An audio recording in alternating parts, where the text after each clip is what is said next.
Everyone, welcome back to my channel. आज हम लोग बात करेंगे यूनिट 3 से स्वास्थ्य से इम्पॉर्टेंट डिजीजेस के बारे में जिनसे फ्रिक्वेंटली क्वेश्चन हमारे एग्जाम में पूछे जाते हैं।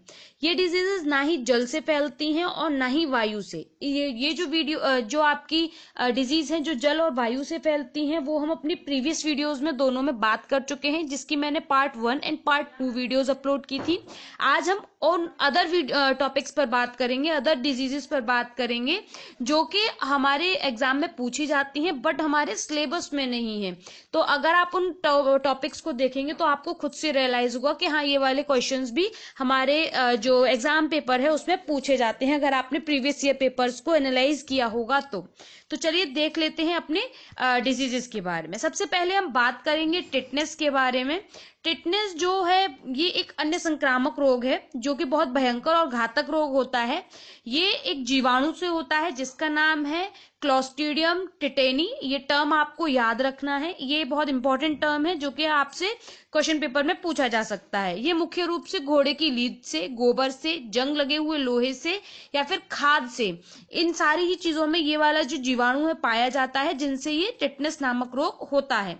इसके उपाय है कि टिंचर आयोडीन लगानी चाहिए जब अगर आपको कहीं पे भी टिटनेस होती है तो, या एंटी टिटनेस इंजेक्शन लगवाना चाहिए, टेटबैक का इंजेक्शन लगवाना चाहिए। इस तरीके के किसी भी आप इंजेक्शन को लगवा सकते हैं। बहुत कॉस्टली नहीं होता है, एक्सपेंसिव नहीं होता है, चीप होता है और एक छोटे से उपाय से आप बहुत बड़ी बीमारी से बच सकते हैं। इस बीमारी को वो बंद जबड़ा भी कहते हैं, यानी कि लॉक जॉ भी कहते हैं टिटनेस को। जो टिटनेस है अगर उसको हम एट अ ग्लांस देखें तो टिटनेस एक पोषक के कारण, यानी कि शिशु, गर्भवती या धात्री माता या घायल लोगों को हो जाता है, जो कि एक इसको फैलाने के लिए एक रोगाणु मतलब एक जीवाणु की जरूरत होती है जो होता है क्लोस्ट्रीडियम टिटेनी, जिसका नाम है। जो टिटनेस है उसके प्रकार है नवजात टिटनेस, मस्तिष्कीय टिटनेस, स्थानिक टिटनेस और सामान्यीकृत टिटनेस। यानी कि अगर आपसे पूछा जाए टिटनेस कितने प्रकार की होती है तो आप बताएंगे टिटनेस 4 प्रकार की होती हैं। टिटनेस से किस तरीके से बचा जा सकता है, बचाव के क्या उपाय हैं? कटे, फटे या जले हुए त्वचा पर तुरंत ठंडे पानी से धोना चाहिए। नुकीली चीजें चुभ जाने या जल जाने पर ATS का टीका लगवाना चाहिए। एंटी टिटनेस का जो टीका होता है, शिशु की नाभि नाल काटते हुए विसंक्रमित एवं स्टेलाइज चाकू का प्रयोग करना चाहिए। जब आप एमनिकल कॉर्ड को बर्थ के टाइम पर कट करते हैं तो जो भी आप टूल्स यूज कर रहे हैं वो आपके स्टेलाइज्ड होने चाहिए। और लोहे के फैक्ट्री में सेना में कार्य करने वालों को 5 से 10 वर्ष में ATS का टीका लगवाते रहना चाहिए। छोटे बालकों को DPT का टीका लगवाना चाहिए। इस तरीके से इन बचाव के थ्रू आप टिटनेस से बच सकते हैं। नेक्स्ट हमारी डिजीज है रेबीज। जैसा कि इमेज से समझ सकते हैं कि रेबीज एक जो जानवर होते हैं, मतलब एक पागल कुत्ता या फिर पागल गीदड़ या फिर रोगग्रस्त गीदड़, लोमड़ी, बंदर, भेड़िया, इन लोगों के काटने से रेबीज नामक रोग होता है। ये विषाणु जनित रोग है, ये थूक में रहता है, मतलब जो आपकी सलाइवा होती है, सलाइवा में रेबीज के जो विषाणु हैं वो प्रेजेंट होते हैं। ये केंद्रीय तंत्रिका तंत्र को प्रभावित करता है, यानी कि आपकी जो सेंट्रल नर्वस सिस्टम है उसको ये इफेक्ट करता है। अब इसके उपचार क्या हैं? घाव पर लाल दवा लगानी चाहिए, मतलब आपका पोटेशियम परमैंगनेट को आप यूज कर सकते हैं। जहां पर भी आपको किसी उस जानवर ने, पागल कुत्ते ने, भेड़िए ने या किसी अन्य जानवर ने काटा है तो आप कार्बोलिक अम्ल लगा सकते हैं, लाल मिर्च लगा सकते हैं इनिशियली, जो आपका प्राथमिक उपचार है।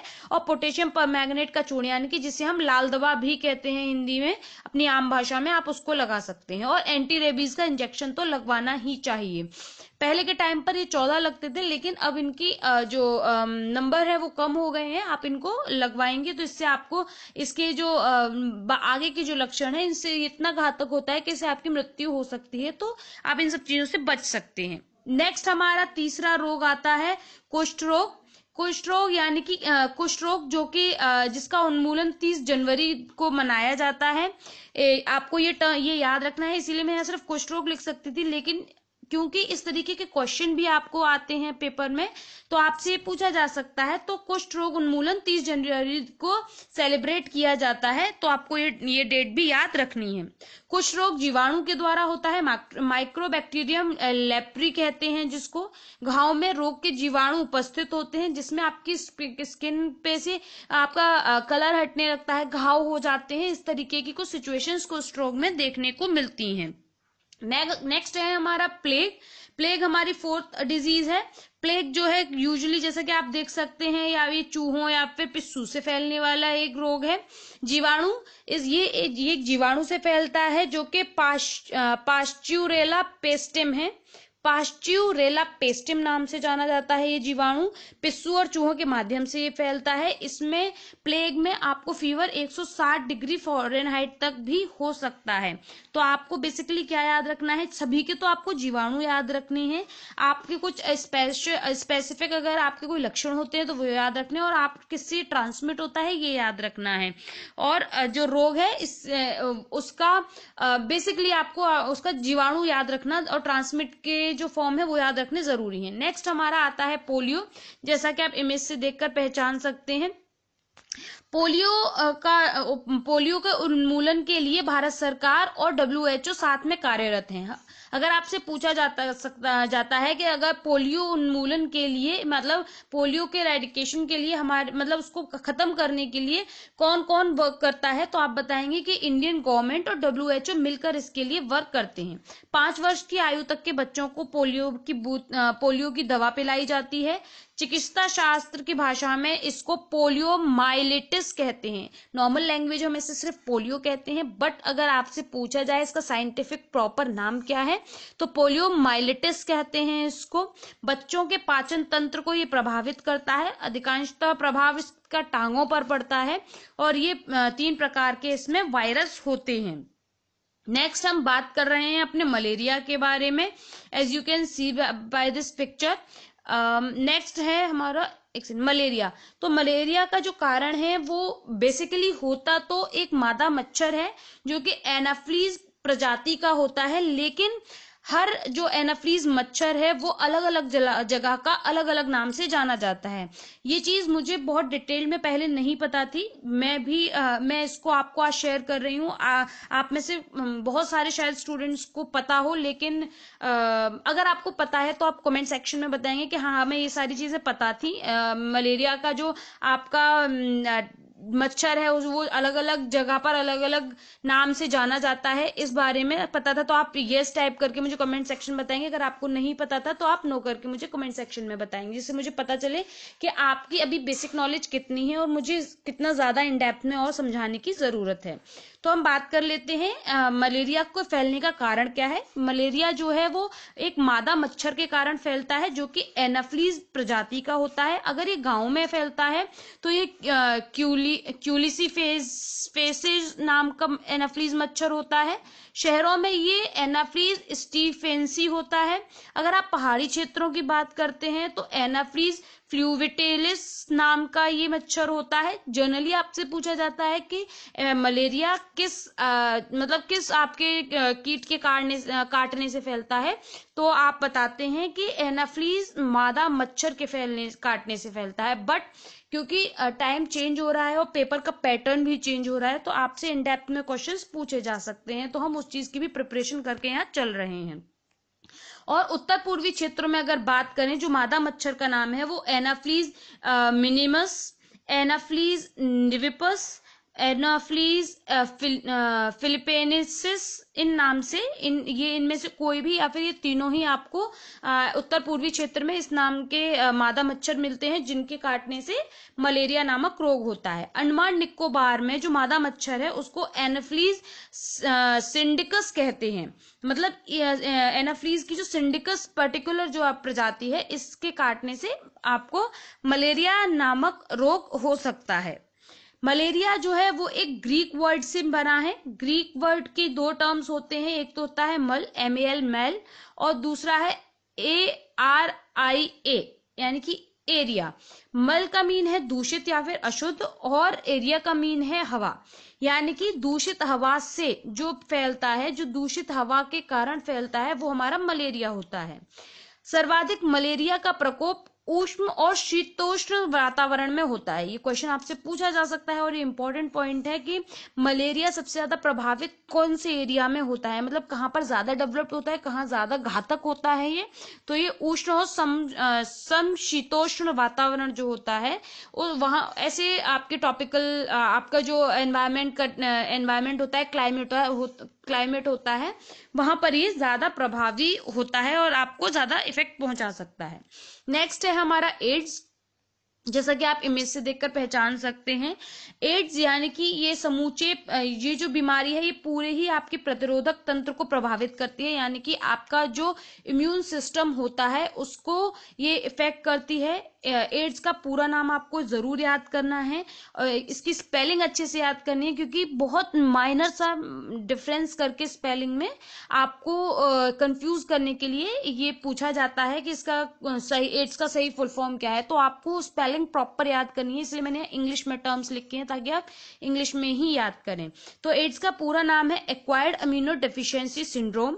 ये सेक्सुअली ट्रांसमिटेड डिजीज है जिसे हम शॉर्ट में एसटीडी कहते हैं, यानी कि यौन संबंधों के द्वारा जो ट्रांसमिट होती है, ये वो डिजीज है। इसका विषाणु HIV होता है, जो इसके विषाणु का नाम है वो है HIV, human immuno deficiency virus. अगर हम एड्स का पूरा नाम कहें तो HIV एड्स के नाम से इसको जाना जाता है। मतलब एड्स के साथ में पहले HIV टर्म लगाया जाता है, जो कि एक विषाणु को आइडेंटिफाई करता है या फिर डिनोटेड है। HIV वायरस जो है वो मस्तिष्क की कोशिकाओं को और व्हाइट ब्लड सेल्स को, यानी कि श्वेत रक्त कणिकाओं पर आक्रमण कर धीरे धीरे उन्हें नष्ट कर देता है। व्हाइट ब्लड सेल्स क्या होती हैं? वो आपकी इम्यून सिस्टम का पावर हाउस होती हैं, आपके इम्यून सिस्टम को स्ट्रांग रखती हैं, आपको बीमारियों से लड़ने के लिए हेल्प करती हैं व्हाइट ब्लड सेल्स। WBCs का यही काम होता है। तो HIV का वायरस इतना स्मार्ट होता है कि वो सबसे पहले जाके आपकी WBCs और आपकी जो ब्रेन की जो सेल्स होती हैं उन पर अटैक करता है, जिससे कि आपका इम्यून सिस्टम बिल्कुल खराब हो जाता है और आपके अंदर से रोग प्रतिरोधक क्षमता खत्म हो जाती है और आपकी बॉडी डिग्रेड होने लगती है। ये इसका जो संक्रमण है वो कम से कम 4 महीने लगते हैं आपको इसका संक्रमण पता चलने में, और इसका संक्रमण पता करने के लिए आपको रक्त की जांच करवानी पड़ती है। मींस आपका ब्लड टेस्ट में पता चलता है कि आप मतलब HIV टेस्ट की जानकारी रक्त से पता चलती है। एड्स के विषाणु ज्यादातर ब्लड में, सीमेन में या फिर वेजाइनल सिक्रिएशन में पाए जाते हैं। जैसे कि आप देख सकते हैं कि अगर आपको चेक करना है कि कंसंट्रेशन ऑफ HIV वायरस आपको कहां पर कैसे मिलता है, तो HIV का जो विषाणु है वो आपको ब्लड में यानी कि रक्त में, सीमेन यानी कि वीर्य में, और वेजाइनल सिक्रिएशन यानी योनि स्राव से आपको इससे पता चल जाएगा। अल्प सांद्रता यानी कि आपको पता चलेगा कि कम किस में मिलता है। सबसे ज्यादा तो आपको इन्हीं से ये ट्रांसमिट होता है। सबसे ज्यादा ट्रांसमिट होने के जो सोर्सेज हैं किसी ह्यूमन टू ह्यूमन या फिर किसी भी एनिमल टू ह्यूमन, वो होते हैं आपका blood, Seaman and vaginal secretion, और उससे थोड़े कम मात्रा में है लार, थूक, आंसू, स्तन का दूध और कोशिका वाहिनी प्लाज्मा, इनके थ्रू। और बहुत ही कम मात्रा में जो ट्रांसमिट होने का जो मीडियम है वो है आपका मस्तिष्क के ऊतक, त्वचा, लसिका नोड्स, अस्थि मज्जा की कोशिकाएं। आपको याद होगा कुछ सालों पहले गवर्नमेंट ने HIV एड्स के लिए बहुत सारे एडवर्टाइजमेंट चलाए थे कि ये किसी के साथ बैठकर खाना खाने से नहीं फैलता, किसी को हक करने से नहीं फैलता है, तो इन लोगों को सेपरेट ना करें। इस तरीके के बहुत सारे उन्होंने कैंपेन चलाए थे सो दैट इन लोगों को अपनी सोसाइटी में एक्सेप्टेबिलिटी मिले। लोग क्योंकि डरने लगे थे इस रोग से, और उन लोगों को हीन भावना से देखते थे जो लोग जिनको ये रोग जो था वो पॉजिटिव आ जाता था। तो उसके लिए गवर्नमेंट ने बहुत सारे कैंपेन्स चलाए थे। मुझे बहुत हल्का याद है क्योंकि काफी पुरानी बात हो चुकी है। तो नेक्स्ट हमारा आता है स्वाइन फ्लू, जिसे हम H1N1 के नाम से भी जानते हैं। H1N1 ये जो है श्वास संबंधी भयंकर रोग है, जिसे हम स्वाइन इन्फ्लुएंजा कहते हैं। H1N1 भी कहते हैं इसको, स्वाइन इन्फ्लुएंजा या फिर H1N1 भी कहते हैं। इसमें 4 तरीके के विषाणु होते हैं, H1N1, H1N2, H3N1 and H3N2। ये चारों ही जो विषाणु हैं वो आपके स्वाइन फ्लू के होते हैं। इनका उद्भव काल जो है वो 4 से 6 दिन होता है। इसका पता आप क्विक टेस्ट के थ्रू लगाते हैं, यानी कि अगर आपको पता लगाना है, अगर आपको स्वाइन फ्लू टेस्ट करना है तो उसके लिए आपको क्विक टेस्ट नाम का एक टेस्ट होता है, जिससे आप इसका पता लगा सकते हैं। अगर एट अ ग्लांस हम लोग देखें कि स्वाइन फ्लू क्या होता है, तो एक तीव्र संचारी रोग है, मतलब बहुत तेजी से फैलने वाला रोग है। H1N1 विषाणु होता है। इसके प्रकार हैं H1N1, H1N2, H3N1 and H3N2। सबसे ज्यादा जो घातक खतरनाक होते हैं वो आपके ये 3 वाले होते हैं। H1N1 एक सामान्य है, इसको हम ट्रीट कर सकते हैं। ये फैलता कैसे है? श्वास मार्ग के थ्रू, यानी कि आपके रेस्पिरेटरी सिस्टम के थ्रू फैलता है, यानी कि नाक, नासामार्ग, श्वास नली, गला, ब्रोंकली और फेफड़े, इनको ये इफेक्ट करता है। और जो इसके होस्ट फैक्टर्स होते हैं, मतलब किनको ये सबसे ज्यादा जल्दी पकड़ता है। अब ये सारी जो टर्म्स हैं हमारे लिए कंपैरेटिवली इजी हो गए, क्योंकि कोविड के कारण हमने ये सारी ही चीजें एक्सपीरियंस की हैं और ये सारे ही टर्म्स हमारे रेगुलर लाइफ में ऐड हो चुकी हैं। तो हमारे जो होस्ट फैक्टर्स होते हैं वो वृद्ध व्यक्ति होते हैं, छोटे बालक 6 माह से 19 वर्ष तक, गर्भवती महिलाएं और धात्री महिलाएं यानी कि लैक्टेटिंग मदर्स होती हैं। इनको ही सबसे ज्यादा प्रभावित करता है। तो जो हमारा कोविड है, उससे पहले H1N1 का जो काफी हल्ला था, काफी पीक पर रहा था, ये इससे भी बचने के लिए काफी गवर्नमेंट ने आपको सजेशंस दिए हुए थे। ये इसके क्या क्या लक्षण होते हैं वो बात कर लेते हैं, जैसे नाक का बहना, नींद नहीं आना, बुखार लगना, बेचैनी होना, आलस होना, सुस्ती होना, बार बार उल्टी होना, तीव्र खांसी होना, सांस लेने में तकलीफ होना, भूख नहीं लगना, बैक्टीरियल निमोनिया होना और श्वास संबंधी अन्य समस्याएं होना। जो आपका कोविड है उसमें भी तो आपको निमोनिया का ही सिम्टम्स होते हैं, मतलब आपको बेसिकली होता निमोनिया ही है, बट वो अलग लेवल पर होता है। स्वाइन फ्लू फैलने के कारण क्या है? ये प्रत्यक्ष संपर्क के द्वारा फैल सकता है, रोगी द्वारा ली गई कोई वस्तु को अगर आप यूज करते हैं तो उसके द्वारा फैलता है, संक्रमित व्यक्ति के झूठन खाने से फैलता है, रोगी द्वारा खांसने, थूकने, छींकने से फैलता है, रोगी के लार, स्वैब और मलमूत्र से फैलता है, अप्रत्यक्ष संपर्क से फैलता है और रोगी व्यक्ति के झूठे बर्तनों में भोजन करने से भी स्वाइन फ्लू फैलता है। अब स्वाइन फ्लू का उपचार क्या है? उपचार है इसका टीकाकरण। पहला है आप बचाव रखें, दूसरा है टीकाकरण। एंटीवायरल एजेंट जिसका नाम है, ये आप जब टीकाकरण करवाएं तो ये वाला टीका लगवाते हैं तो आप स्वाइन फ्लू से बच सकते हैं। यहाँ हमने कंप्लीट कर लिए हैं अपने सारी ही डिजीज, जो इंपॉर्टेंट डिजीज थी, जो कवर करना जरूरी था, जिसमें हमें मेन इंपॉर्टेंट पॉइंट्स को बात करनी थी, डिस्कस करना था। नेक्स्ट वीडियो में हम लोग बात करेंगे अपने आगे के टॉपिक्स के बारे में।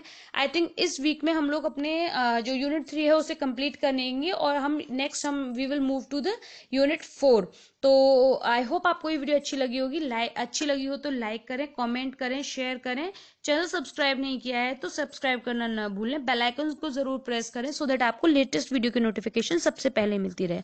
कोई भी क्वेश्चन हो, क्वेरी हो, सजेशन हो तो आप कमेंट सेक्शन में लिख सकते हैं। Thank you for watching my video and have a good day. Bye bye.